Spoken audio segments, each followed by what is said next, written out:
Welcome to WeatherTech Raceway at Laguna Seca. Welcome to Monterey County, California. And welcome to the MX5 Cup Summer Championship here on World Sim Series. It's a doubleheader tonight with the MX5 Cup Summer Championship and the Porsche Cup Summer Championship that we're bringing to you live this evening. It's the MX5s coming up first with a single race here only tonight, a single 20-minute race. And as always, I'm joined by Lodinas. No, it's actually two 15-minute races. I was about to correct you. Yep, I was looking at the wrong thing. It's a great start, as always. No problems whatsoever.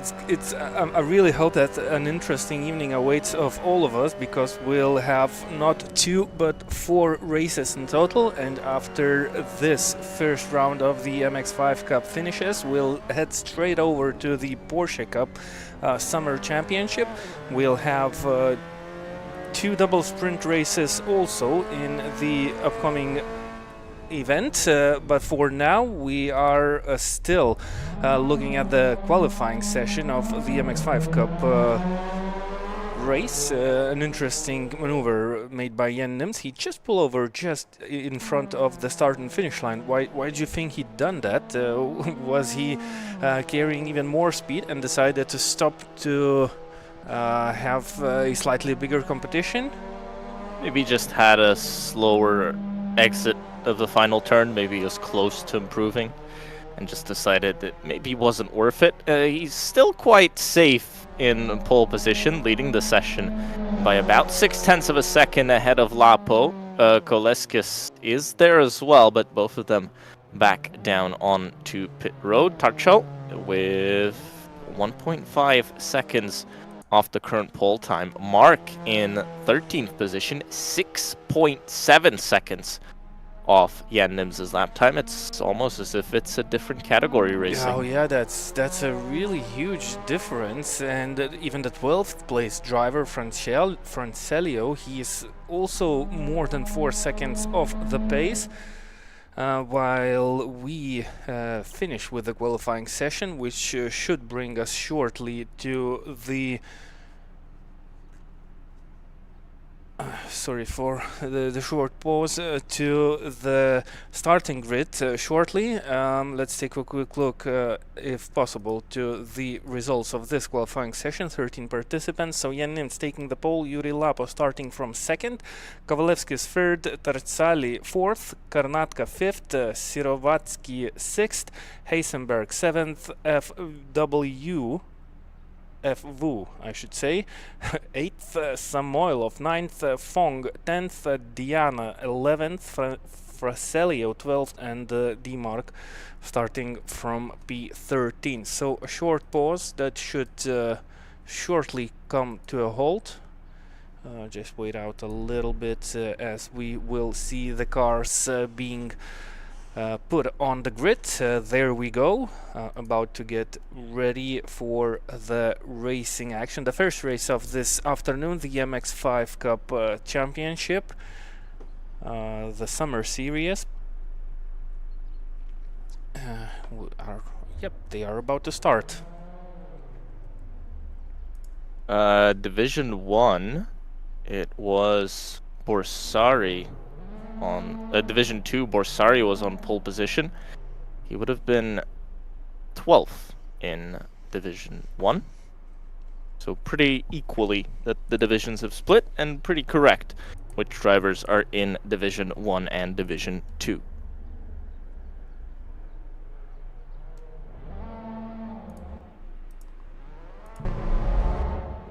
And here we go, ready to go. Lights out. Jan Nims and Jan Nims, disconnected from the session, and we're off. So it's Kovalevskis who took the pole position, I guess.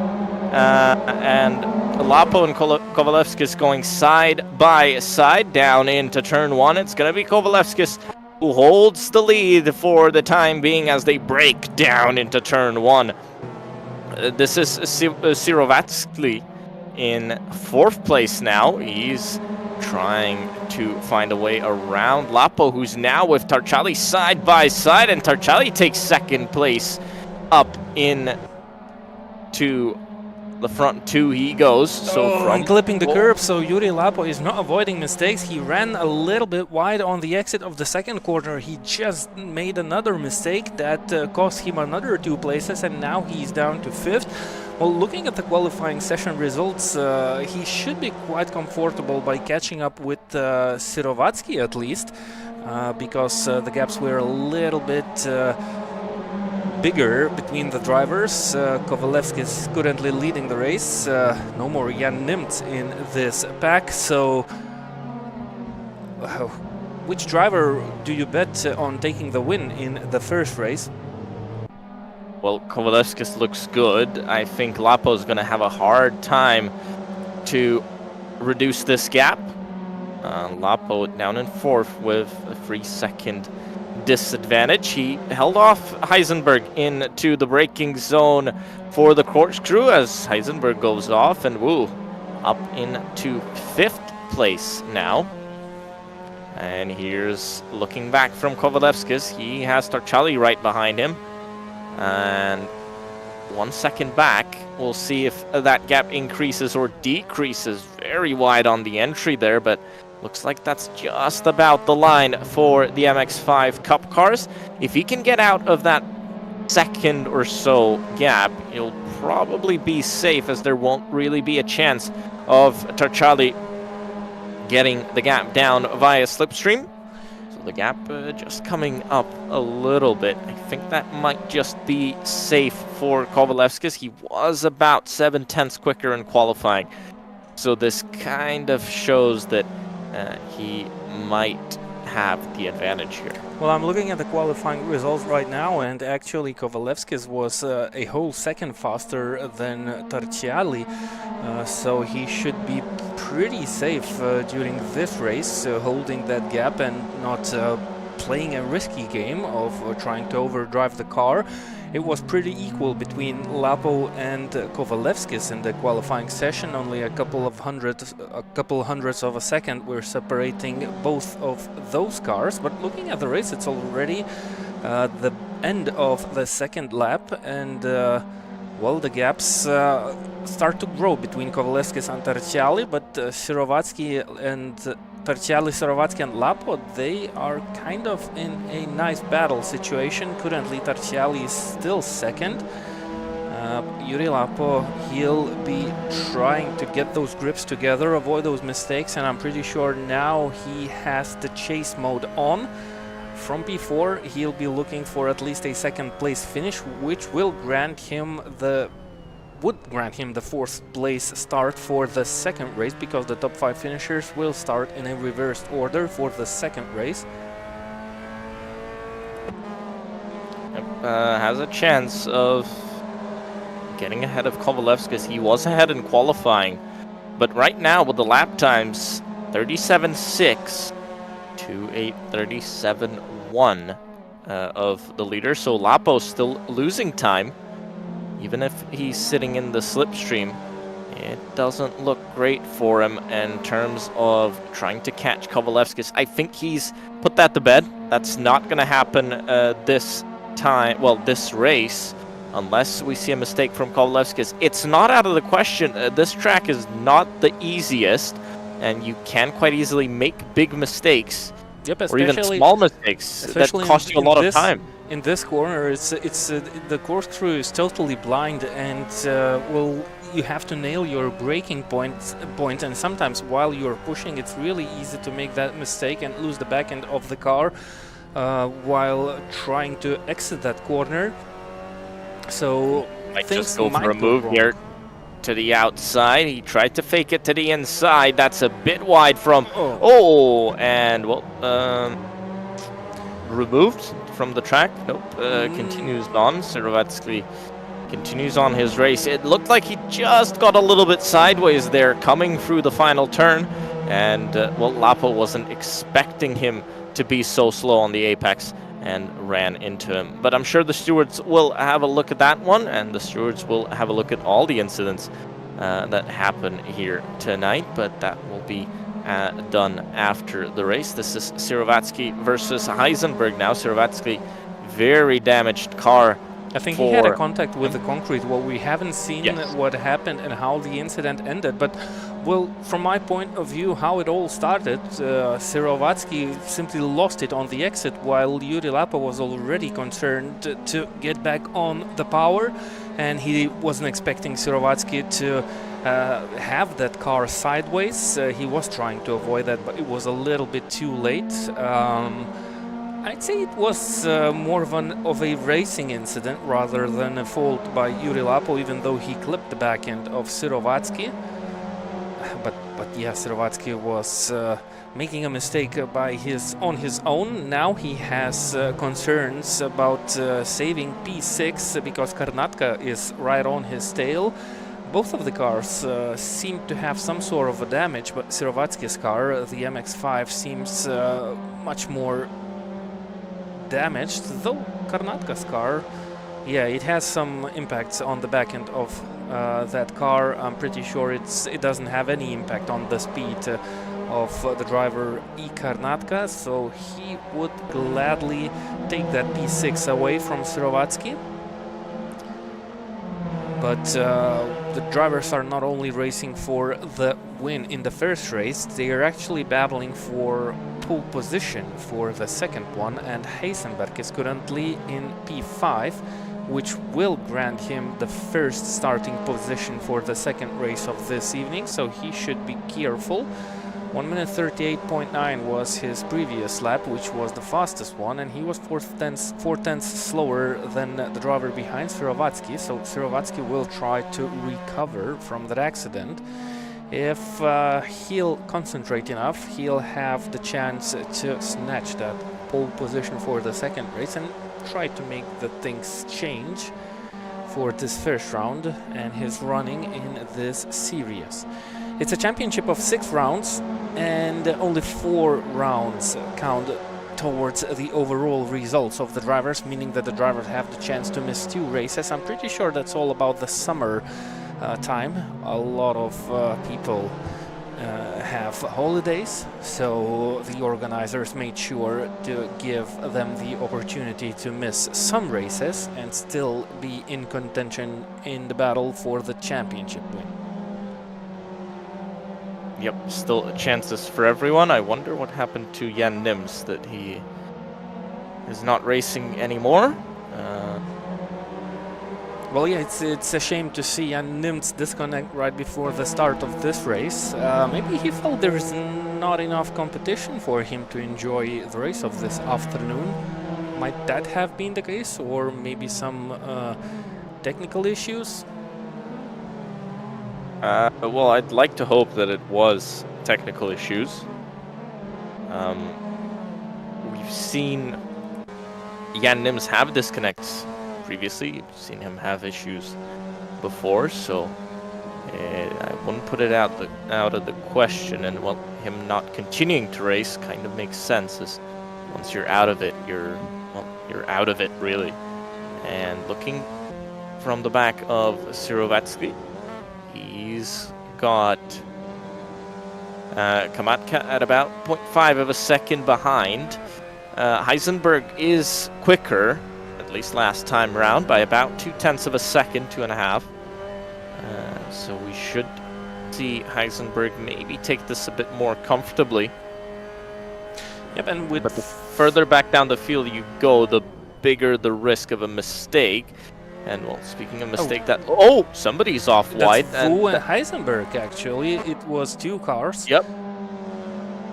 I wonder how that happened. Too bad we cannot have a replay on that one. Well, I was talking about mistakes, and well, it was somebody's mistake, I guess, because now Sirovatsky's back in position to take a front row start for the second race of this evening. Yuri Lapo has driven that gap back down to 1.3 seconds. He's getting closer and closer, actually running quicker than the race leader. Yep, Yuri Lapo was constantly at least 6 tenths faster than Tarasciali, who's running second with 4.5 minutes on the clock.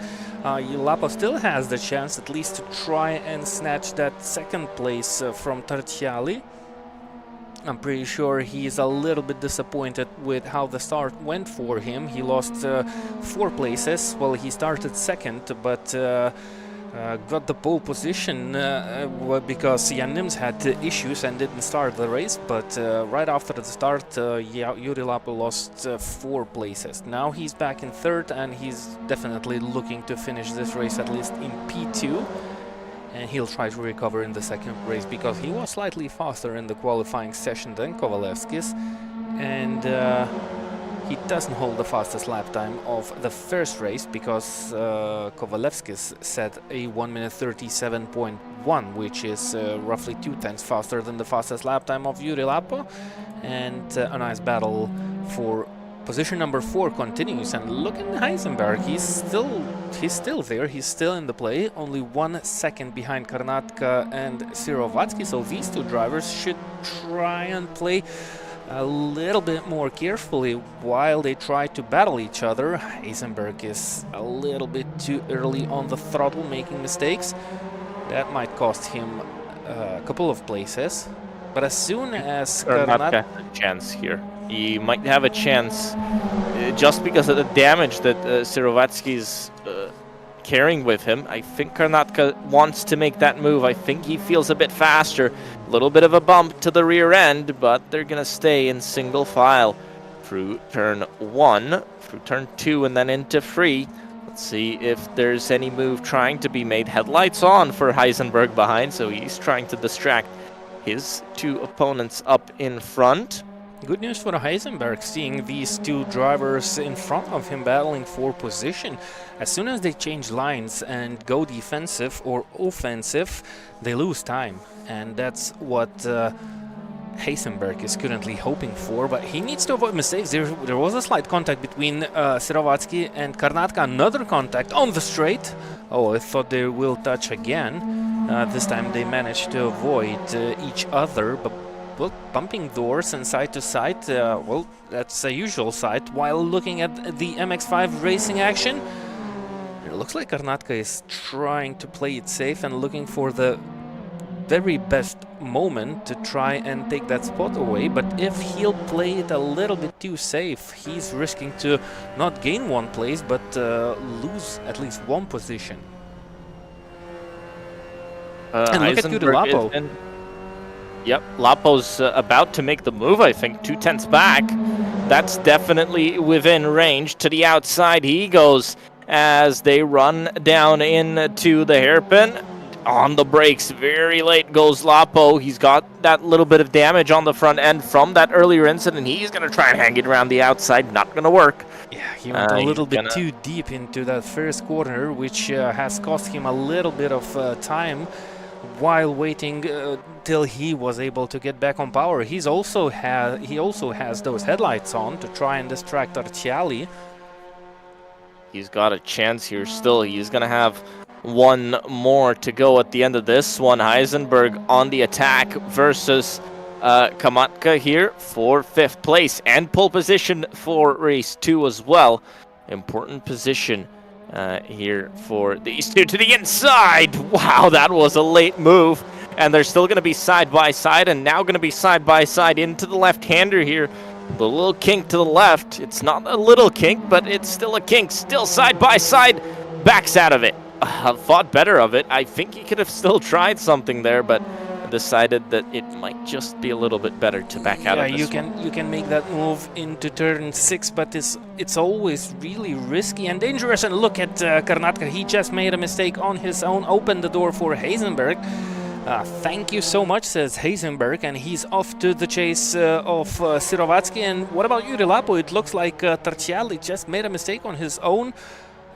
This is the end of what seemed to be a battle for P2, but I think Tarciali has just ran a little bit wide on the exit of turn 10. And we start the final lap. Yep, leader is on the final lap, and Lapo has finally gotten his place back. What's happening with Heisenberg behind? He has just lost attacking. Yep, he's still fighting with Kamatka here for 5th place. And this is good news for Sirovatsky. He is quite calm now in 4th position. So he gets that place back and kind of returns where he should have been, but obviously carrying that damage. So lucky that these two have gotten into a big fight. So the battle for P2 is still far from over, and the gap, well, it was 0.2 of a second. Now it just extended to 0.7 of a second. It looks like Terciali just made a slightly bigger mistake.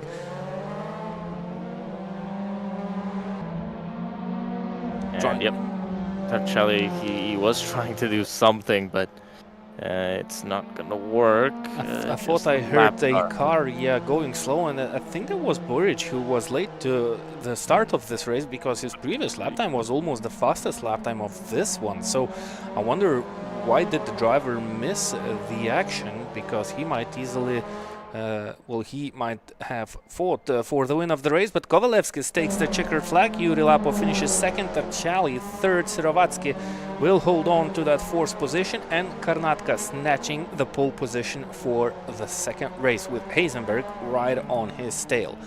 Fong 7th, Diana 8th, Wu should finish 9th, Samoilov 10th, Mark is on his way to finish this race 11th, Franciello 12th, and Buric, he's in the pit lane 13th. That was the Lightning McQueen car that we were looking at lapped. Yeah, Nims has rejoined the session. So probably he did have some technical issues. That's gonna give us a really interesting second race. We'll have the top 5 finishers starting the second race in a reverse order, but it looks like we will have a couple of really fast drivers right at the back of the pack, including Buric and Nims, who have joined this race right at the end of the first run. And we are still driving on the racetrack. I believe we are waiting for the last car to cross the start and finish line. Indeed, that happened, and the first race has come to an end, and we still await for the second one. But just a quick look at the results of the first race. As you can see, Jan Nims and Buric right at the end of the finishing list. And these are the 2 drivers who should make a change in the second race. Congratulations to Kovalevsky, Slapo, and Terciali. And I think we had a race in the second division. Borsari, Slicks, and Drapšik are sharing the podium for the first one, for the first race.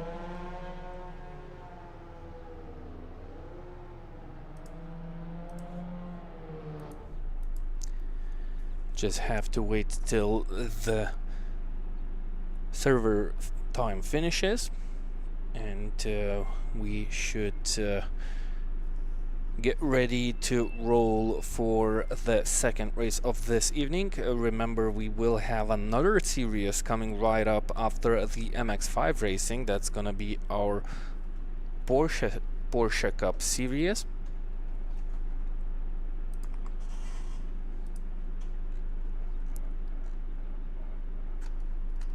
24 drivers have pre-qualified for the Porsche Cup Championship. We'll see how many we'll have on the grid. Let's hope it's a full grid for that one.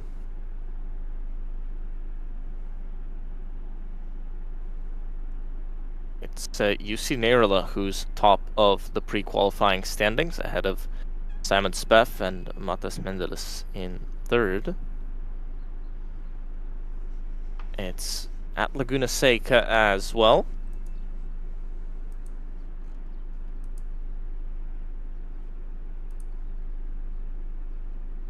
And it's top 5 drivers reversed, just as we've got here. Yep, so similar regulations for both of the series. I believe the Porsche Cup drivers, they will have a fixed setup with a couple of options opened. The drivers have the ability to adjust the brake bias, front arb and wing angle, and of course the fuel level. So it's kind of a semi-fixed setup with a couple of options for the driver available to be edited. There's not much you can really play with the Porsche Cup, so it's more about driver comfort than to really extract the speed out of the car. You're not gonna find that much speed with the Porsche Cup cars in terms of small adjustments to the setup. It's just, yeah, those tiny little changes that you can make.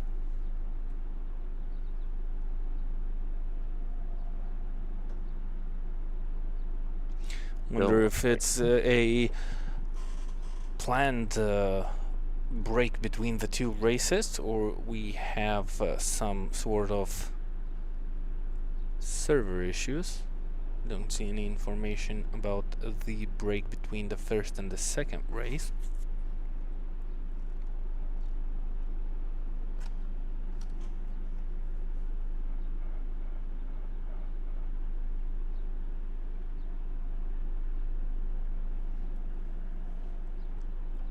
Let's hope it's just some longer break than expected. Maybe somebody needs to confirm that they have finished race 1. Well, we had a couple of damaged cars. Maybe we have to wait until the damage on those cars will get fixed, or... I think we'd be waiting for a very long time here. We wanted everybody's damage to be fixed. And that's the beauty of sim racing sometimes. The cars get fixed up very, very quickly compared to what happens with the real cars. And much cheaper to fix your car here as well. Oh yeah, you can totally damage your cars in virtual racing and still have a fresh set of 4 wheels for your next event, even starting after a couple of minutes.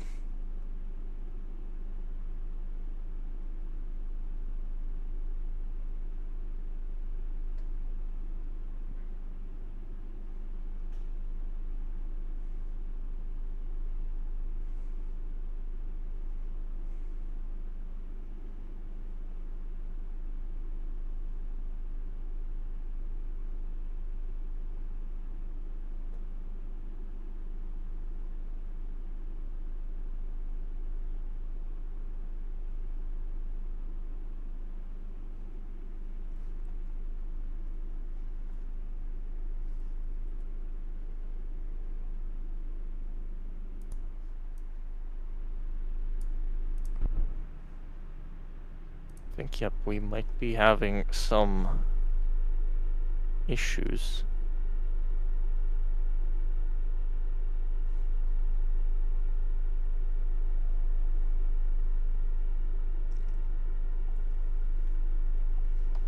Well, we have to hope that it will not last for too long, because we have another series coming up, so that should not take too long of time to get the second race ready and rolling. 2 drivers joined the grid, and I'm pretty sure they eagerly await for the second gridding time and some racing action. I'm already eager to see what Jan Nimt has on the table. He will have 13 drivers just ahead of him if the racing will be possible.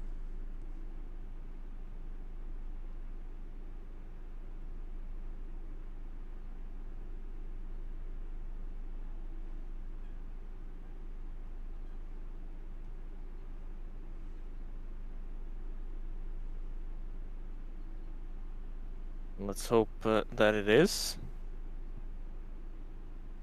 And yep, still waiting. So we're pretty sure there is some kind of server issue happening. But yeah, that happens sometimes. Let's just call this a rain delay. Or as we're at Laguna Seca, maybe a sandstorm, hurricane, maybe That would be a sandstorm with a totally bad visual ability. The drivers are not able to see more than 1 meter in front of their bumper, so that's a little bit too dangerous to let those drivers out on the racetrack. We have to wait a little bit longer till the conditions become better, but hopefully that won't take too long.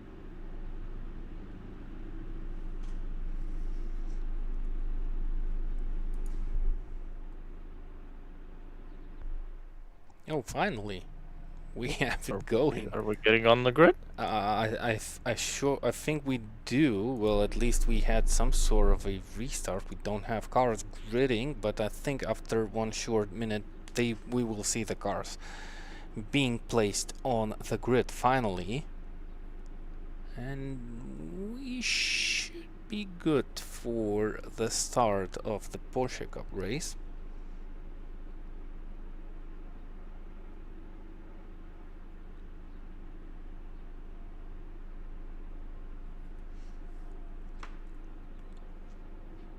I've seen 59 seconds on the screen, so that should give us a short waiting time till we see the cars on the grid. Well, hopefully.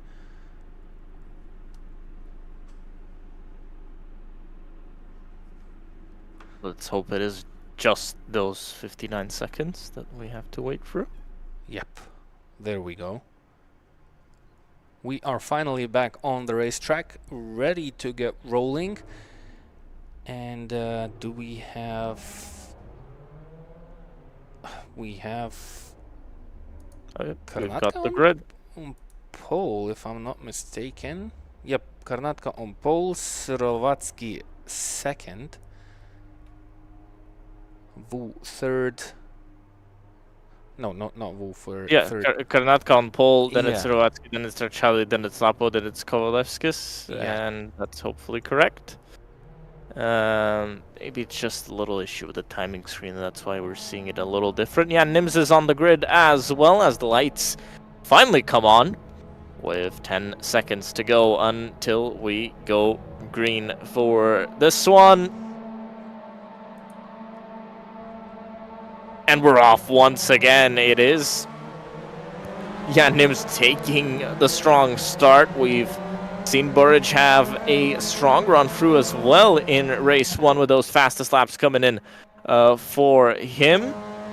And down on the brakes they go. Karnatka leads this one down into turn 1 ahead of Sirovatsky, ahead of Tarchali, ahead of Lapo, ahead of Kovalevskis. Lapo onto the gravel once again. Same mistake that he made in the first race, so he didn't learn from it, and he's back on gravel again. He didn't lose too much this time, though he didn't start as high as he did in the first race. Oh, there was a contact in the background. Yep, somebody hit the wall. I wonder who that was, as timing's not updating for us that quickly. We haven't really lost anybody, so maybe nobody really went into the wall. Maybe just a server issue, but here's Karnatka still at the top of the standings. That looked tight on the exit. Very tight behind as they go free wide for third position. That's Kovalevskis, Tarchali, and Lapo free wide up the hill they went. Heisenberg wants to get in on the action as well. Free wide into the corkscrew. I don't know how that's going to work. Side by side sliding around. That was Buric getting through on Nims, I believe. I believe that's Buric and Nims. Both of them are gaining places and climbing up the ladder. There was a contact. I think they're fighting side by side. That's Samoilov and Buric just lost out to Nims because of that contact. Nims gaining a couple of spots and more contacts between Buric and Samoilov. While somebody in the wall. Somebody in the wall on the left-hand side. Oh, that's Heisenberg.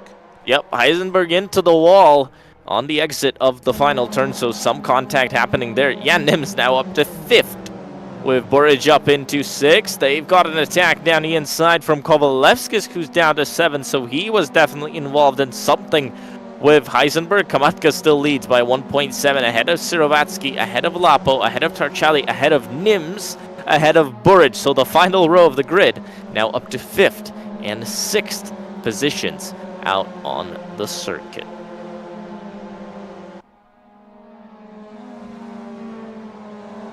As they get on the brakes, Jan Nims getting closer and closer to Tarchali. Remember how quick he was in qualifying. He was about half a second ahead of everybody out on track, so he's got that opportunity to get these gaps down. Still, the gap 5.5 to the leader, but he was very, very quick compared to Kamatka. Down the inside he goes into the corkscrew. And is he going to manage that one? No, Tarchali fights him on that one. They're going to go side by side. This gives a chance to Buric. He's watching this one from behind. The gap closes on the inside. That's very, very tight with him and Tarchali, but Tarchali holds on for at least one more turn. We'll see what Buric does into the final corner. This is from the back of Jan Nims. Onto the brakes they go. Nothing happening down into the final turn. Maybe into turn 1 and that first braking zone. Somebody might try and make a move, and I think that somebody might be Buric, because he's right on the back of Tarchali. Now they go side by side. Now he's trying to take that outside line. It's going to be difficult. We've seen drivers try and make moves around the outside down into turn 1. It hasn't worked for anybody yet, and it doesn't work for Buric either. So stays behind in 6th place. Jan Nims now on a mission to catch up to Yuri Lapo, and then to catch up to Sirovatsky, and then to catch up to Kamatka. We'll see if he can take the race win here tonight. Getting closer and closer is Yuri Lapo. He set the fastest lap of the race, 37.1 last time by in the purple 23 machine. He's getting closer and closer to the inside. He goes now of Sirovatsky. We'll see what he does into the left here. Is he going to have enough overlap? He does, and makes the move stick. Yuri Lapo up into 2nd. So the gap between Karnatka and Jan Nims is currently down to 4.3 seconds. It was 5.51 lap ago, and well, Yuri Lapo, he needs to concentrate what's happening in front of him, because I believe he just made a small mistake and almost lost to Sirovatsky, but he's not worried about Sirovatsky, I believe. He's more worried about Jan Nims, who is gaining by miles. He's much faster than the drivers in front, and I'm pretty sure we will see the fastest lap time of this evening so far in both of the races, set by Jan Nims. Look at the gap between him and Sirovatsky. It's already less than 1 second. While they cross the line, the lap time of Jan Nims is 1 minute 36.4. Isn't that faster even as... No, it's 4/10 slower than it was in the qualifying session, but he's on it. He's just nailed. Gained over a second. He was 1.2 faster than anybody else on track. That's a big difference. And it's already 3.3 seconds between Karnatka and Nims still has 3 cars in front of him. So this is a nice 4-car battle for the win.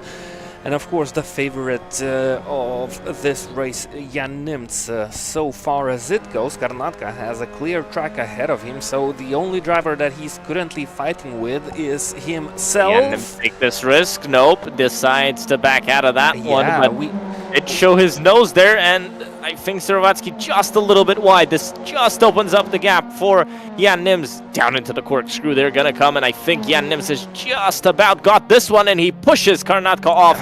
Into the barrier he goes. Well, it was a slight contact with the sides of the cars. That was a pretty dangerous rejoin, because he just has 4 cars right behind him, so I'm sure he rejoined right into their path, and that's not the best idea to do through the corkscrew. That's Buric versus Kovalevskis for 6th, and I think Buric has got that position sorted for himself.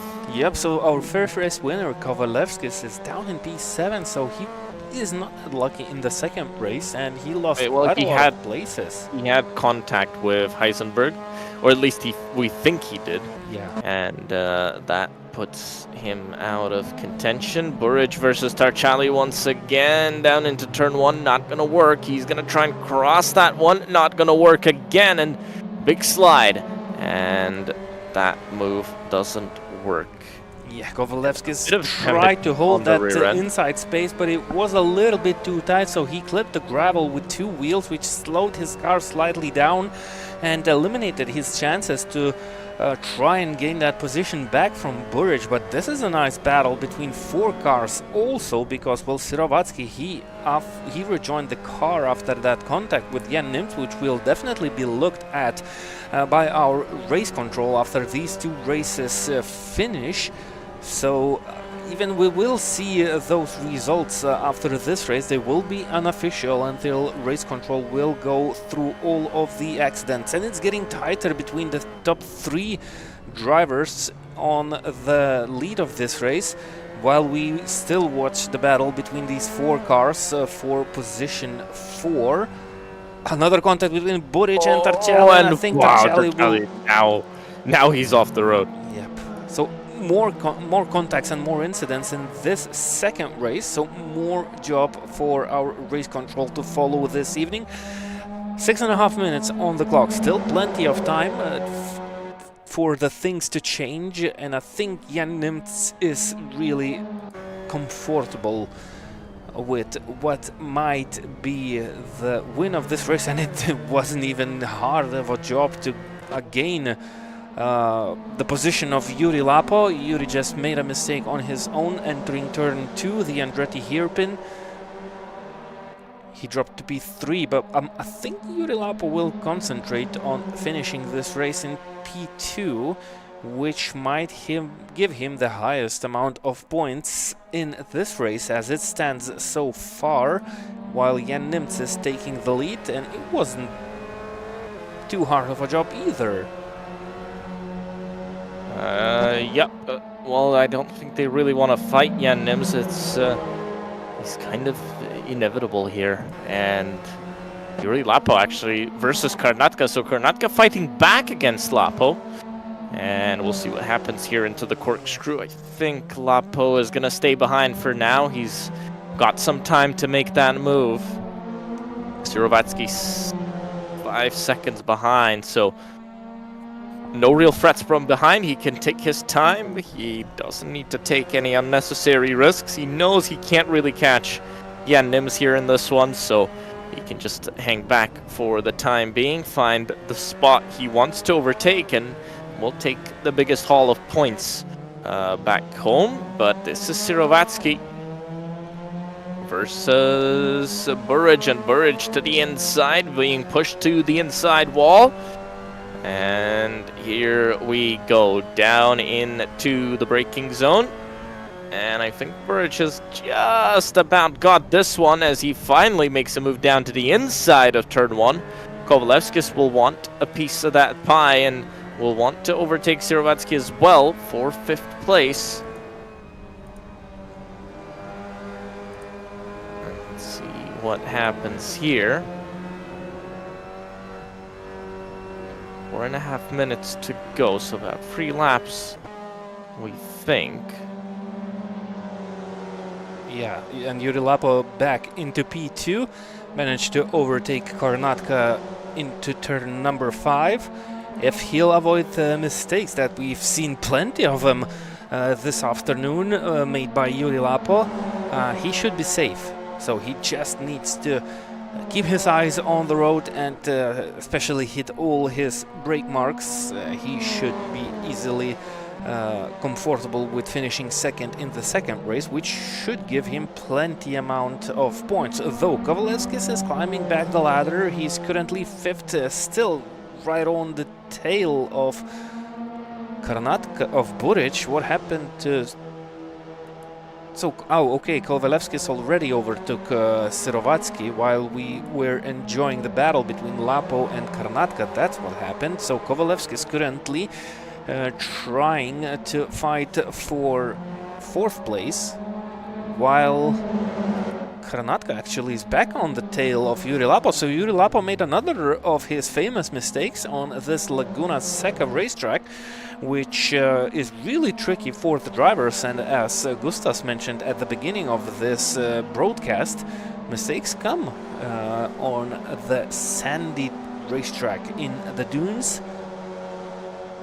So Juri Lapo has to be well, at least more concentrated on what he is making on the racetrack while he doesn't have anyone in front, because Karnatka still might get his chance in this race to step on the higher step of the podium. He's currently third, but he has a chance of finishing second.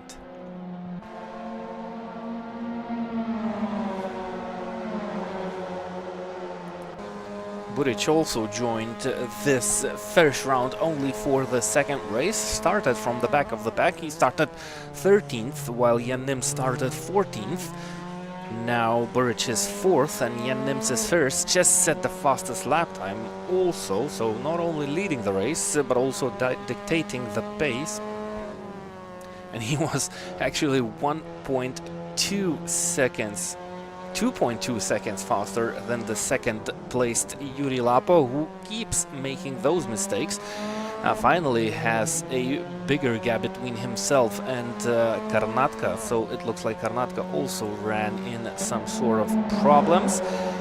While we start the penultimate lap of this race and the first round of the MX5 Summer Championship, while we still have the two drivers battling for P4, and it might also change because the drivers in front of these two are not avoiding mistakes. Now the gap between Karnatka and Buric is 1.6 seconds. Right on the exit. Yep.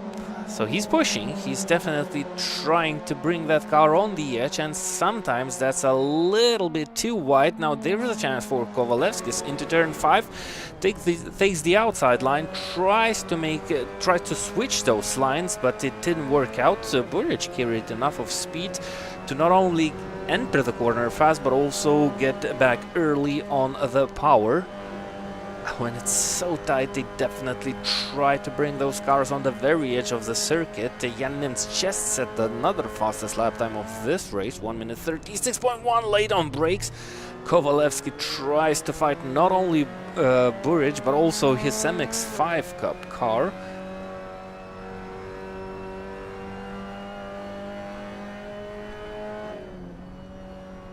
Both of them into that compression. Gap 0.9, but maybe Buric has just got this one covered. White flag in the air for the final lap of the race. Jan Nims continues to lead by a pretty big margin. This is Heisenberg versus Diana, isn't it? Yep, I think so. Yep, it is. There was a slight contact, and finally Heisenberg managed to go around Diana, exiting the last corner. So the contact happened before they entered the corner. The overtake took place after they exited it.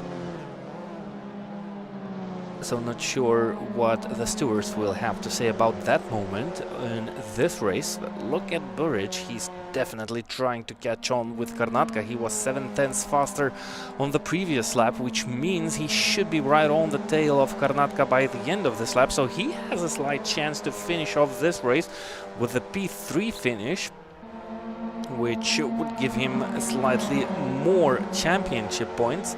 Though he missed out on the first run, he will not get a big bag of points. And unless Karnatka makes a bigger mistake, I don't see a chance for Buric to take that position, though he might push Karnatka into a at least small mistake, while Jan Nims is taking that final corner onto the straight off to take the checkered flag as the race 2 winner. Juri Lapo follows him 8 seconds behind, but he should finish second safely, while Karnatka and Buric, the gap has extended, and Kovalevskis suddenly just got a chance. This is a small drag race to the finish line, but Buric has it covered, so Kovalevskis finishes 5th, Sirovatsky 5th, 6th, Tarchiali 7th, Samoilov 8th, and Heisenberg should be 9th if I'm not mistaken. Yep, Yuri Lapo finished 2nd. So ladies and gentlemen, this was the second race of the MX5 championship. Let's take a quick look at the results of this one, and we will go over to the next race, which is Porsche Cup Championship. Congratulations to the race winners, and let's try to make a quick switch and see you on the track shortly.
So welcome back to more racing action. We have the qualifying session live in the Porsche Cup Championship. 14 drivers on the grid. I believe we have at least one driver out of the MX5 race that we just witnessed. Yuri Lapo is currently 12th, so at least on our screens, while he's actually 14th, who just joined the race, and he will try and put in a fast lap.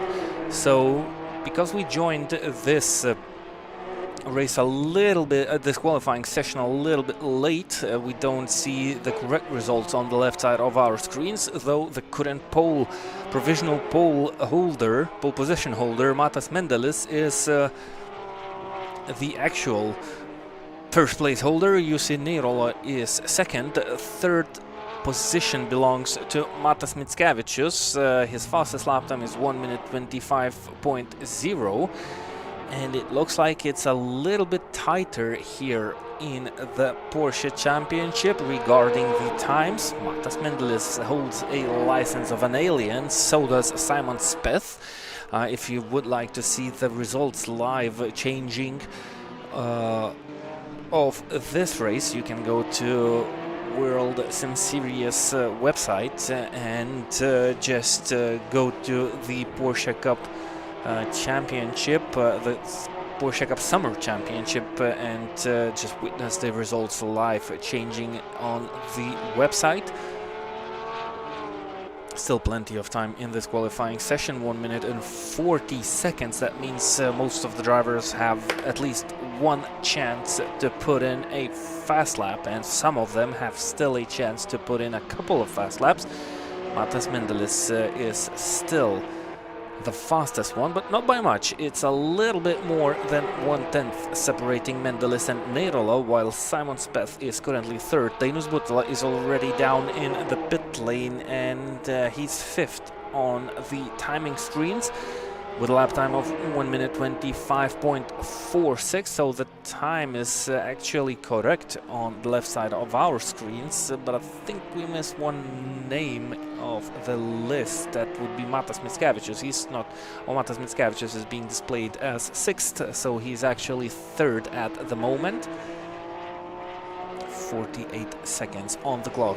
Still, the drivers on the racetrack pushing as hard as they can. Matas Mendelis goes even faster, 1 minute 24.7, and he just had the chance to start another flying lap. Jussi Neirola coming down the corkscrew. He should make it to start another lap in this qualifying session till the time runs out. Runs a little bit wide on the exit of turn 9, that was, I believe, into turn 10 and turn 11. 10 seconds on the clock. That's gonna be tight, but I think Jussi Neirola will be our last driver in this qualifying session to follow up with. He didn't go faster this time, but he still has... He's got one more chance. Yep. He's got one more shot at it. Here comes Simon Speth. Coming out of the final turn, somebody backing off on the inside as across the line goes Speth up into second place by a whole 0.004 of a second. Wow, Mendes looking a bit sideways coming through there. He's 1.2 off pole at the moment. Not sure what the time is displaying on the bottom part of our screens, but it looks like he's he's half a second off of the time of Deinus Butala. That's what we... Lapo up into sixth, he improves. So, wow, that's very, very sideways. I feel like that's too much. I don't think that's going to be a really fast lap by Mendes, because... Mickevičius into second. Yep, Mickevičius into second. Well, Lapo is actually ninth. We don't get all the results displayed correctly as we joined slightly later, but Mickevičius is definitely second, Speth is definitely third, and Neirola is definitely fourth. Butala is fifth, then we have Grodinis, and Mendes is seventh. O'Brien is actually eighth, then Yuri Lapo ninth. And to get a glimpse of what we talk about, let's try and put out those results on our timing screen. And you can see we have 14 drivers aboard in the Porsche Cup Championship. This is the only division that we have this evening. And we can congratulate Matas Mendelis on snatching that first pole position of the season. Matas Mickevičius second, Neirola third, Speth fourth, Butala fifth, Grodinis sixth. He's still off the server. Hopefully he will have the chance to rejoin this race. Mendes seventh, O'Brien eighth, Lapo ninth, Batok 10th, Janušaitis 11th, Saldukas 12th, Gonzalo 13th, and Martin 14th, as we get the chance to see Grodinis rejoining this race after he was off for a short amount of time of this qualifying session. And we can get ourselves ready to start the first race of the second championship this evening. We will also have two 15 minutes sprint races with the top 5 drivers reversed for the second race. We had a much tighter qualifying session, so I'm pretty sure we will have a little bit more decent running. By the way, to join the MX5 Championship, you have to be holding a rookie driver's license, but to join the Porsche Cup Championship, you have to hold at least the Pro-Am license. That should promise us a little bit more interesting racing action on this dusty American racetrack as we prepare ourselves to get going.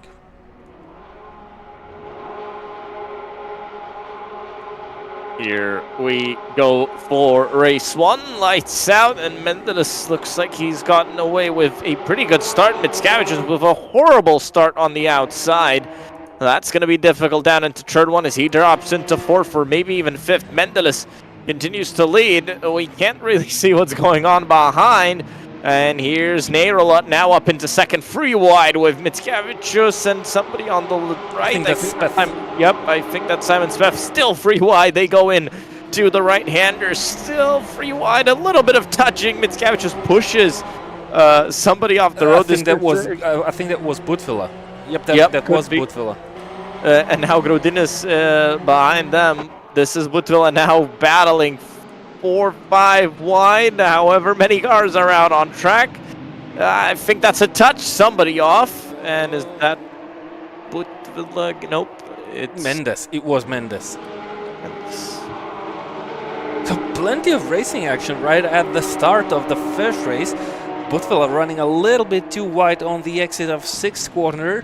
Touching the gravel slightly, which slows the car down, and drivers might lose it. I think Justin Saldukas has been hit, and he was sideways. More contacts to follow on the top of the corkscrew as they go down the hill. And that's going to make a race much harder for these drivers. So Yuri Lapo down to P14th, so he managed to join this race. He ran through the qualifying session, but he was not lucky enough to survive the first lap without incidents. Mendelis continues to lead this race. He holds a healthy 2 seconds gap against Nairola, so that's a promising start for Matas Mendelis of the first race. He won the pole position. He continues to hold the lead, but Jussi Nairola and Simon Speth, both drivers running 2nd and 3rd. I think these drivers race for the same team, or at least looking at the colors of the cars. Well, we have 4 Sean Clark racing cars this afternoon. We have a couple of KTK Racing Division drivers, and we have a couple of World Sim Series drivers. So it's not only a drivers championship, it's also a teams championship. Not sure if there are points presented for the teams, but it's nice to see that. I don't think so, but it's nice to see team battles, definitely. Yeah. Speff still at about that 2 second gap. Matas Mendelis leads, but I wouldn't call this one comfortable for him. Well, it's not. He held that bigger lead, so...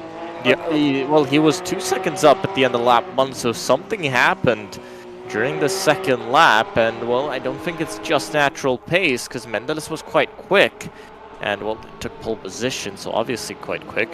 But now he's kind of under pressure from Nairola as Nairola gets even closer. Big wobble there from Matas Mendelis as they go down the front straight. Not a lot of places you can actually make moves around the WeatherTech Raceway here at Laguna Seca, but to the outside tries Nairola. Not going to happen, and I think Mendelis was maybe just a little bit early at defending that one. Now that's going to pull them both into a battle that, well, I don't think any of them can get out of it. And that's what Simon Speth is hoping for. He has Mitskavicius on his tail, but he keeps looking at what's happening in front. Someone went wide. Mendelis. Yep, Mendelis went off wide, and he's lost the lead to Jussi Nairola. Simon Speth now putting Mendelis under pressure. Mitskavicius is there as well. Mendelis, well, he manages to stay in 2nd, but going off wide there, that did not help his race, and that's probably not the first time he's done that, and I think that maybe happened last time out. Yep, so maybe some technical issues for the driver of Matas Mendelis. He lost 1.8 seconds on the previous lap. He definitely lost roughly 2 seconds on this lap, so he needs to hold his things together because he keeps losing time. He's fast, but if he'll continue to make mistakes, that will lead him nowhere. He's currently 2nd, and again sideways on the exit. Matas Mendelis keeps pushing. By the way, these cars don't carry ABS or traction control systems, which makes the driving of the cars a little bit harder, especially in the hot racing action. As you can see, Simon Speth going wide and deep into turn 2. He doesn't hold on to the 3rd place, which has been given out to Matas Mitskavicius. What about Grodinis? He's enjoying a lonely ride in 5th, but looking at the drivers ahead, he might be feeling motivated to try and avoid those mistakes. That's basically all that you need to finish a little bit higher up the order in this race. By the way, Grodinis currently holding the pole position for the second race. He's 2 seconds ahead of Lee O'Brien. So should he hold on to that position or just keep hoping for the guys to make more mistakes up in front? I'm not sure about the strategy. He's still got to push and try and overtake. Every point counts, and well, you never know what's going to happen ahead. Still, it's Neyril at the front of the field. We'll see what Mendelis can do this lap. I think he's finally had a clean one. And if he's caught up at least a little bit. But this is a great performance by Neyril, who, well, he gained that place after a mistake by Mendelis, but he's now holding on to this one. And actually, well, that didn't update on my end. Well, he is 2/10 off. He's actually quicker. No, Neyril is quicker. Neyril is quicker, indeed. Yep. 2/10 faster than Mendelis and 2/10 faster than Mickiewicz. Speth lost 1 second and 2/10 in comparison to the race leader, but he just made that mistake into turn 2 while trying to battle Matas Mendelis. Is now settling in P4. Grodinis running solidly 1 minute 25.5, so he still holds on to the chance of finishing slightly higher in this grid. The tires are getting warmer with every lap. Well, they should be up to temperature already. Yeah, sure. But for Grodinis, I mean, it's a good position. It's pole position for the second race. He's got a good chance of it, and well, he's either going to get more points, and that's Butvila versus O'Brien. Oh, and Butvila. Yep, Butvila spun round, and well, that kind of gives Grodinis even more breathing room. 4 seconds behind him now. That's a gap that's going to be difficult to catch up.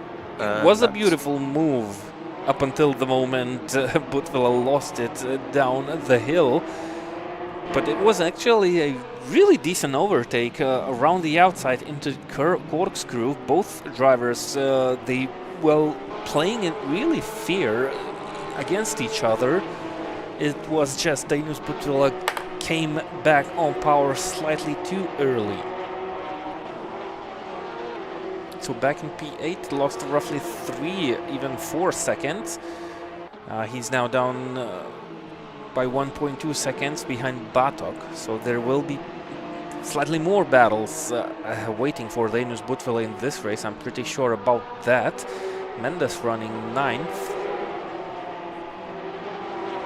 So there should be still some, at least some racing action remaining on the table in this race. Neyril keeping it beautifully together. 1 minute 25.0 was his previous lap. 1 minute 24.9 was his qualifying lap. So Neyril right on the edge of his pace. Matas Mendelis managed to put in a 1:24.7 during the qualifying session. He's currently off of his own pace. 1:24.9 by Matas Mickiewicz the last lap, the last time they crossed the line.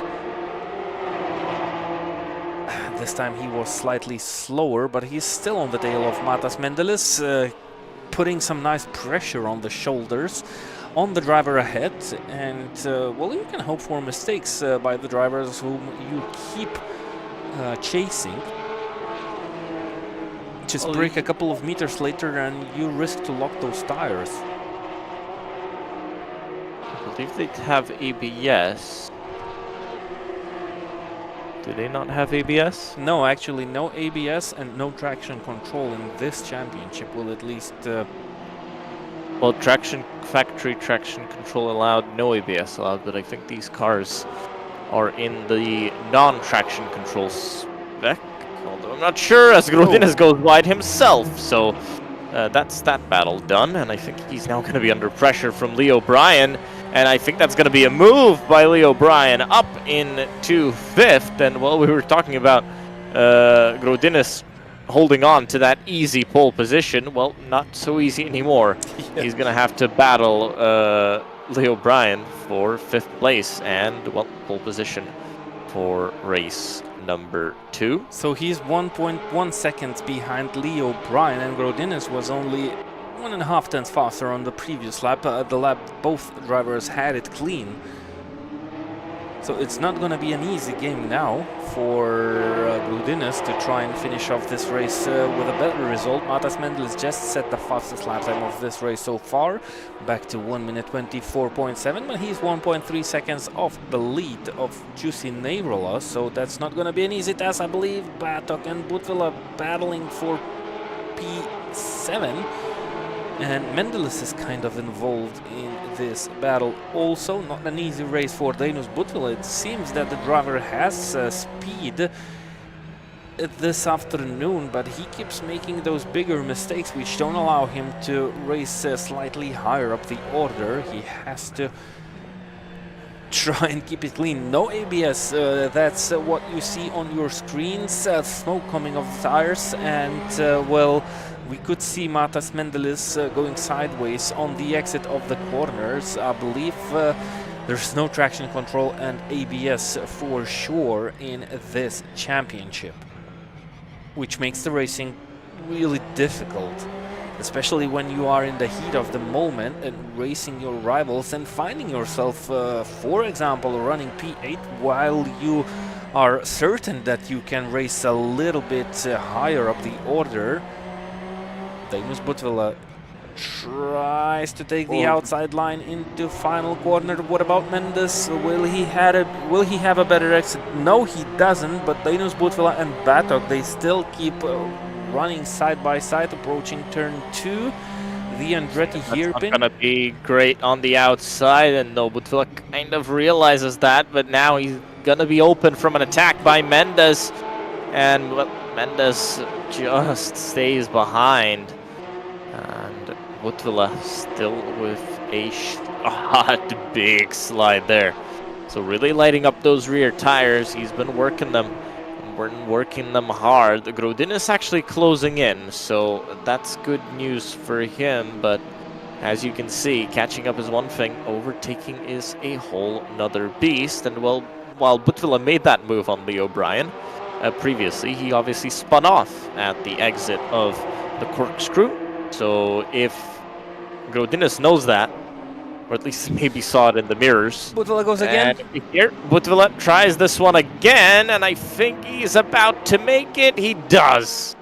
And doesn't spin off the road this time and keeps it clean. Relatively Mendes to the inside. That's going to be contact. Yep, it is. And off the road he goes. That is all on Mendes, this one. Yeah. I mean, Balak did nothing wrong there. He was turning in. You can't really uncommit mid-corner there. And well, he paid the price. Here we go. Grodinis versus Leo Bryan for pole position in race 2. The Dainus Butvila actually coming close. Well, that's 2.8 seconds, so he's still slightly off. But he's still there if these two make a mistake. So he's not out of the running here. And, well, we'll see what Grodinis can do. He was quicker, definitely. However, is he brave enough to make this move? Here he goes to the outside. Leo Bryan on the inside and to the outside. He tries to get this one done round the outside. No way that's going to work. Nope, they're still going to go side by side into this one, and I don't think Leo Bryan's going to back out of it. They're both not going to back out of it. Stays on the throttle. Grodinis take a bow, and what a move that was. Round the outside through the left-hander. Yep, and already 7 tenths of a gap. Yeah, because Leo Bryan had to get on the brakes because he didn't expect anybody actually just try and stick it around the outside. He tried to not hit Grodinis, and well, that was the only option there. Mendelis, welcome back to the party. He's getting on the back of Neirola and about to maybe make a move. It's the last lap of the race. Neirola goes wide. Mendelis finds his shot, but actually gets sideways because he didn't really expect Neirola to make a mistake there. You had to think of something to make a move. Now they go in side by side through the right. Mendelis on the outside. That's not a place you make a move. Well, let's see if he tries to do the same as what Grodinis did. And maybe we'll see a repeat of that one. Mendelis to the outside. I think he doesn't have that same overlap that Grodinis did. And he's going to go to the inside. Nope. Stays out of it. Stays behind. I think he's going to try and make something into the corkscrew. Here we go. Up the hill they come. He's going to use the slipstream. Will Mendelis against Neirola. Is he going to go to the inside? No, big slide. Wow. He keeps that one out of the wall. And, well, he's still behind. He's still got a chance at this one. But he's going to have to be really brave into the final turn if he actually wants to make a move. He touched the gravel there, the sand coming into the corkscrew. And that kind of put him off line, and I don't think it's going to be enough. It would have to be a crazy move into the final turn. Neirola defends that one, and Neirola is going to take race 1 here in the Porsche Cup Summer Series. Jussi Neirola wins race 1 ahead of Matas Mendes, ahead of Matas Mitskaj, ahead of Simon Speff, and ahead of Grodinis. Comes out the final turn and is going to take pole position for race 2. Leo Bryan will finish down in 6th, 7th. For Dainus Butvila. Batok in 8th, and 9th goes to Januszaitis, 10th for Soldukas. And that is your top 10. Soldukas' car. I think that yellow-greenish color kind of hides how much damage this thing has got. And those black spots, well, they're part of the livery and not part of the damage, but kind of part of the damage in some spots. Grodinis actually disconnected, so again? I wonder what that is. He has done the same after the qualifying session. He has done it again after the first race, so I hope he will have the chance to reconnect again. Martin also disconnected, but well, beautiful racing, plenty of action. It seems that these Porsche Cup cars are really hard to handle for the drivers without those ABS and traction control systems, but still nice driving by all the competitors. Of course, we had some incidents, we had some contacts, but that's well, normal in a racing series where you have quite similarly skilled drivers. Well, hats off to Jussi Neirola, who won the first race. He will start 5th. That's gonna make his life a little bit harder for the second race. Matas Mendelis finished 2nd. He will start 4th. Mitskavicius just finished 3rd, so he should start the race 3rd.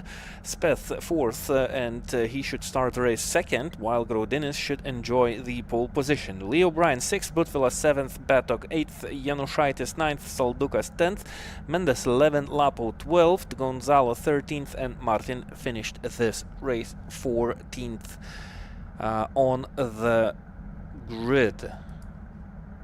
So a little bit of wait time again. I hope we will not have a long break as we had in the MX5 series.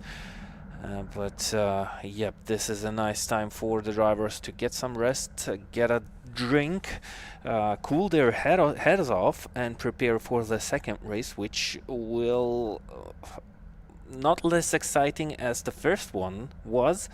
And well, it's really difficult for the drivers to start this race on cold tires without all the help that the car can deliver to the drivers. They have to be really careful, especially into turn 2, the Andretti hairpin, which is a tight 2 apex corner.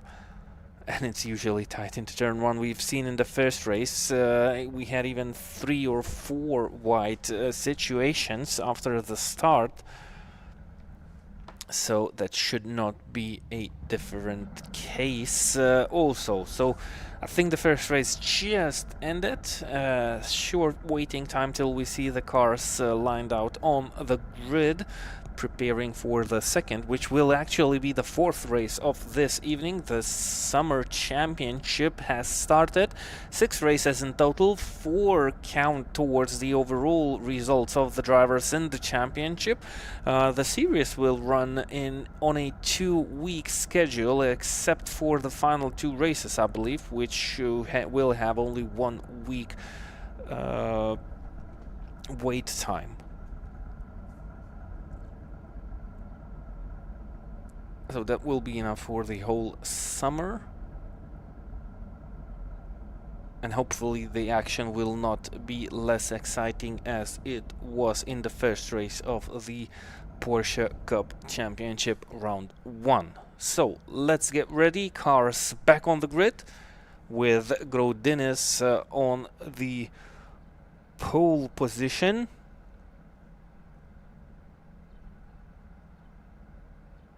Grodinis on pole, that hard-fought pole at the end of the last race. Yep, and so the final 15 minutes of tonight as we prepare to go green.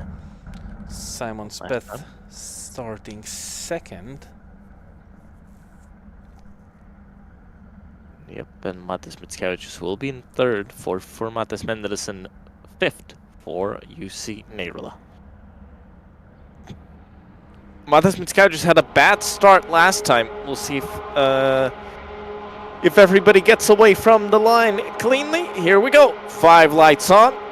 And we're off one more time. Simon Speth gets a good... No, actually not that great of a run because it was quicker by Grodinis off the line. Still side by side is everyone. This is Neirula trying to make a move around the outside of Matas Mendeles.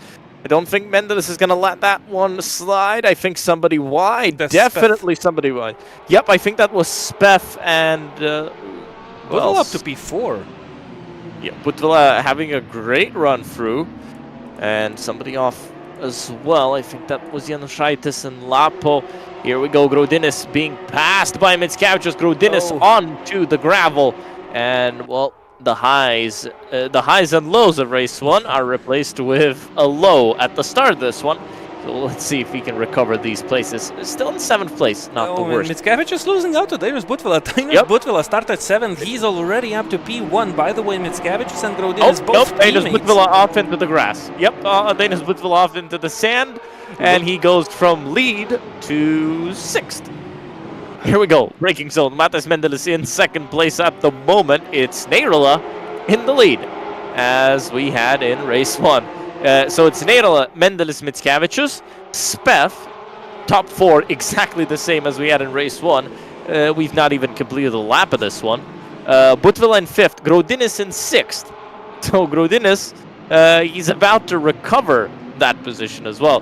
Butvila under attack by Simon Speth. Well, he's actually past Simon Speth because Simon Speth went wide on the exit of turn 10.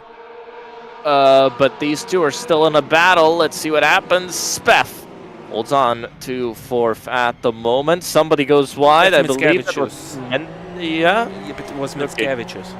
They're very, very, very similar cars. So sometimes you can think that the cars are running wide in turn 2, but maybe that's the line of the drivers. You will have different approaches for this Andretti hairpin on the Laguna Seca racetrack. And sometimes you can run your car a little bit deeper into the corner. It's still a 2 apex corner. So what it looked like to be a wide line by Matas Mickiewicz, that might be on purpose by the driver, trying to maybe gain a little bit time on the braking, then turn the car around and hit that 2nd apex for a good exit. Because Butvila versus Speth, I thought that was going to be moved down into the corkscrew. He looked really aggressive there. A lot of sliding by Grodinis. And Grodinis takes that wide line. Butvila trying to put pressure on Simon Speth, trying to force him into a mistake. By the way, for the lead, Mendeles just 0.3 back. Remember, pole sitter, but couldn't do anything in race 1. Can he do something in race 2? This is the end of the 2nd lap, so the tires should be picking up temperature pretty nicely, and the cars should become a little bit more handleable.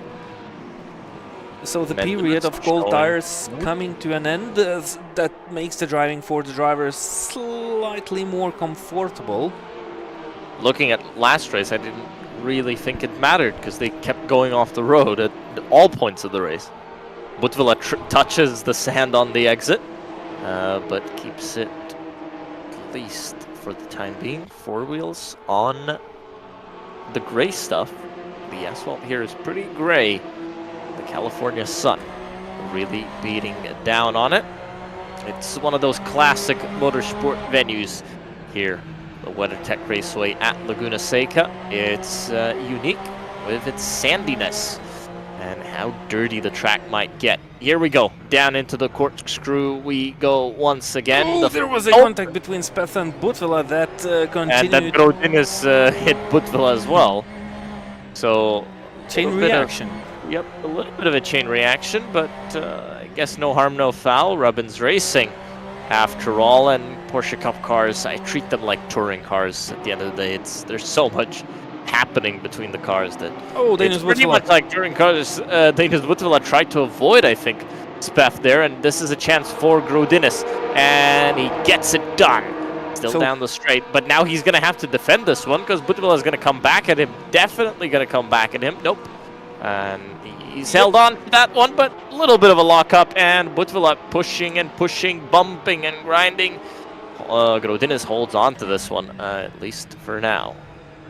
Locking those brakes, the drivers try to enter those corners in the maximum possible speed, but Danish Butvila, well, if you get your tires too hot, that's when you get in trouble. If you continue sliding around those corners, you will not cool down the tires, which will mean your next and the next and even the next corners become a little bit more complicated. And as you have drivers surrounded you, well, that's a really difficult task to keep that car on the racetrack. Batok running wide, that's a chance for Leo Bryan around the outside, approaching corkscrew.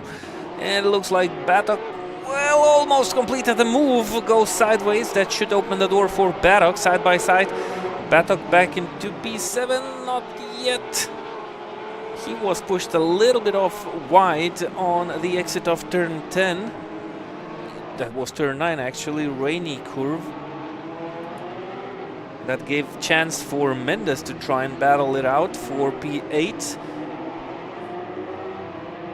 And the drivers settle down while they approach the main straight of the circuit.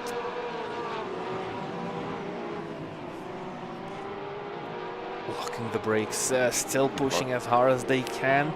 And remember, as you lock up, you flat spot the tire as well, so you're going to lock up more as the race goes on. Mendel is still not making a move, and he's still super close. Watching that lead gap. It's still 0.2 of a second, but Mendel just cannot find a way past.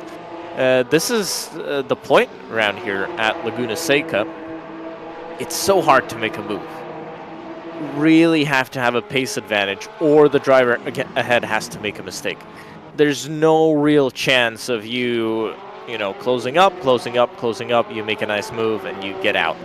It's not happening here. It's so difficult to actually get a move done and get close enough. Maybe easier in the MX-5s, definitely more difficult in the Porsche Cup cars, and as you go up with speed, the overtaking difficulty increases. Even though you have those open corners where you can make moves, really, if you really think about it, turn 1 is a good place to make a move. The final turn is a good place to make a move. Well, turn 2 into the Andretti hairpin is a good place to make a move, or the final turn is a good place to make a move, but nowhere else can you really make a comfortable move by catching up to somebody and overtaking them. So, a difficult track, and Mendel is showing how difficult it really is when your pace is so similar. He gained about a 10th last time round, but that doesn't really help him too much, as he's still right on the back of the bumper of Jussi Neirala. Holding on, he's still got about 7 minutes to go, but has to make a move soon, because those 7 minutes will elapse quick.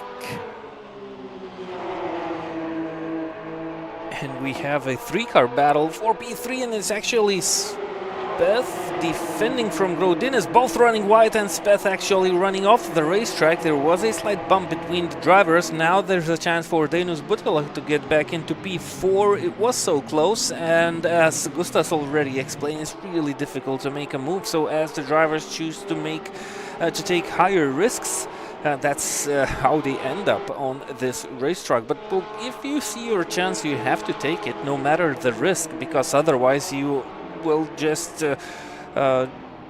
risk to end your race running behind the driver in front. So as soon as you see a gap, you have to take it.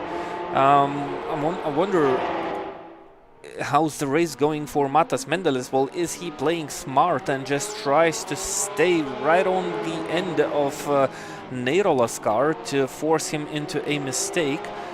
Or he's just not finding a place on the racetrack to make a move. He's trying. He is forced to choose the outside line, which is not the preferred line for overtaking. And again, into turn 5, he is being forced to choose the outside line. Beautiful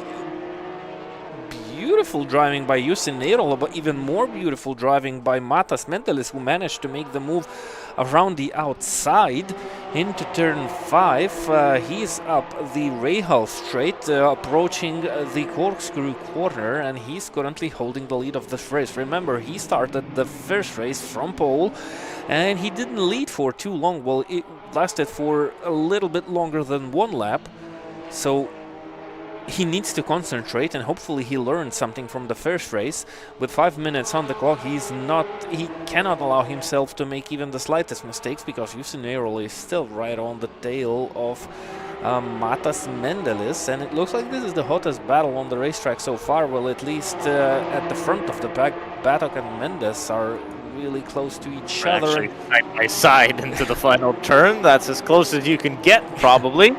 And the Januszajta is actually wanting in on that action as well, but they've now spread out a little bit, and this is on board with Januszajta. He is late on the brakes. I think that's a lockup, maybe not. He was just very good on the brakes down into the Andretti hairpin. Good job by Januszajta. He's gonna now be involved in this freeway battle for 7th between Batok, Mendes, and Januszajta. Yep, and up in front we see... Mendeles, by the way, already 6 tenths in front. 7 tenths in front. It did look like he was a bit stuck. It does look like he's a bit more comfortable out in front, so let's see if we can hold on to that gap and actually not make a mistake, like so many others have done. Whoa. I'm always careful with these slides. It's very, very close to becoming disaster. Oh.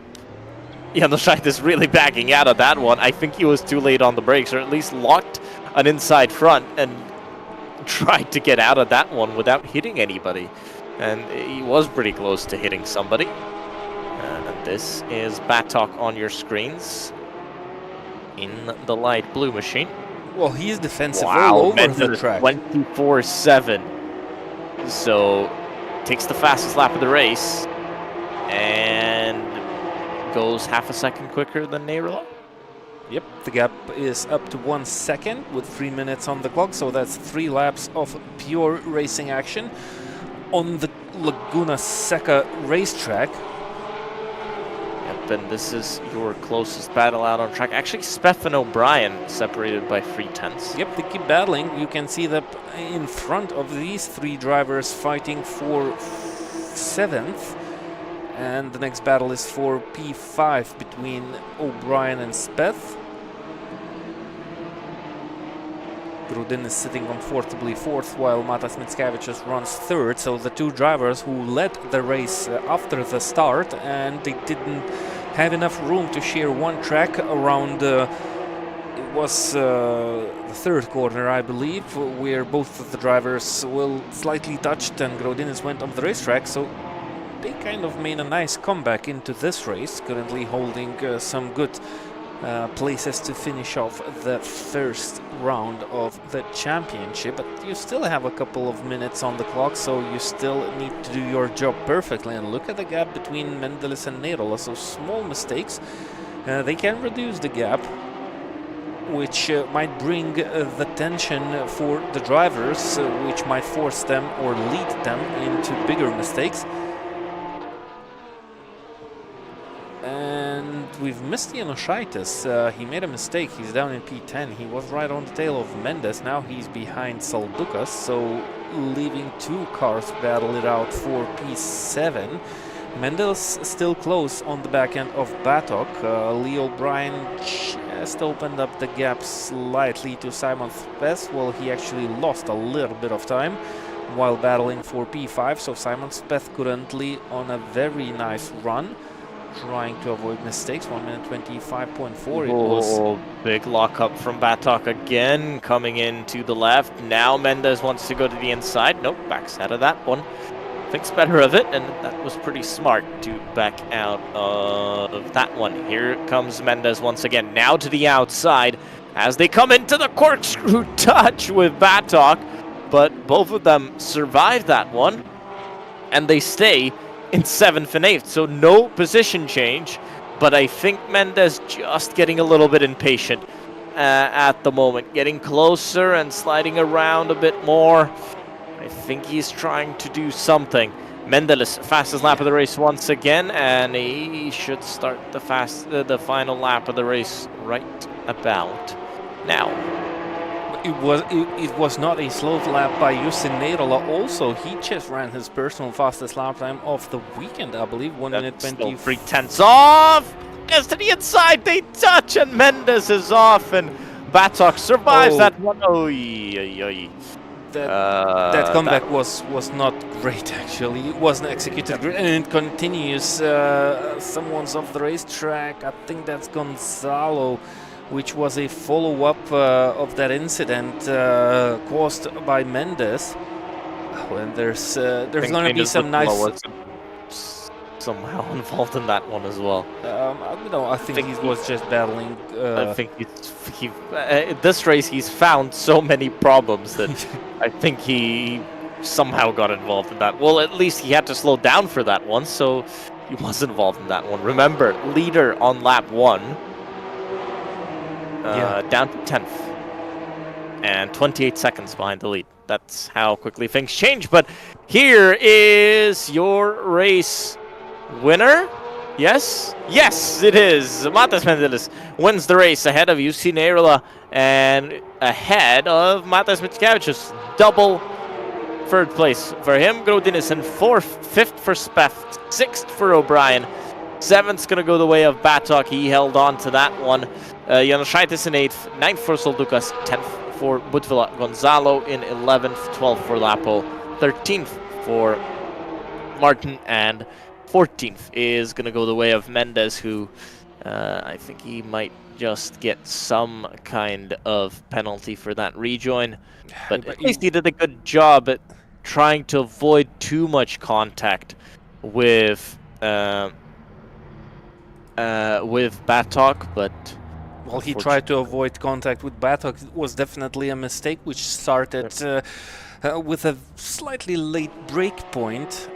He tried to avoid his rival, but well, then the way he returned into the racing line, which was not the best way to do it. But things happen. Drivers, well, they are racing, and at one moment you race for position, and at the next moment you find yourself pointing the right direction.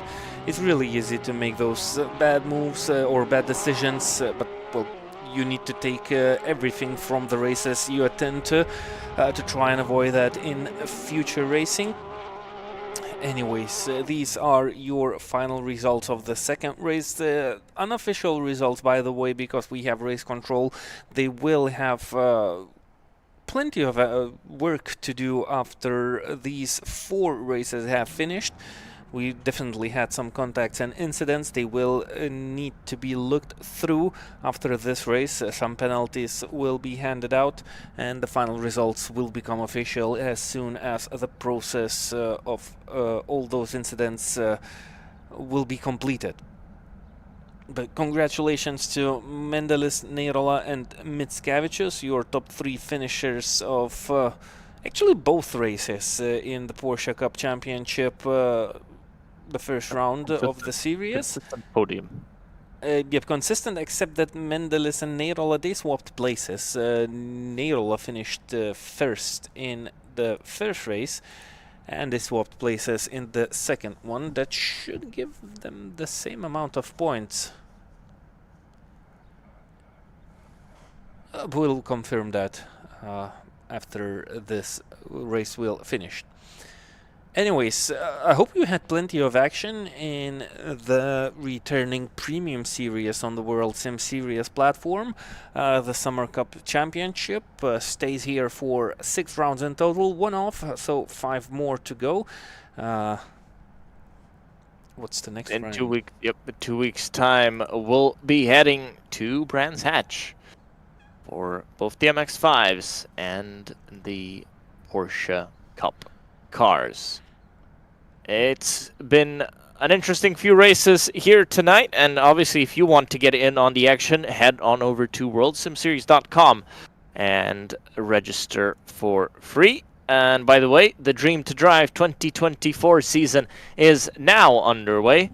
And if you want to participate, again, head on over to worldsimseries.com and register to drive in a Dream to Drive 2024. Yeah, just to come up with some details, it's only for the residents of Lithuania. Plenty of great prizes on the table. One of those, actually a real seat, a real driver's seat in a professional racing team.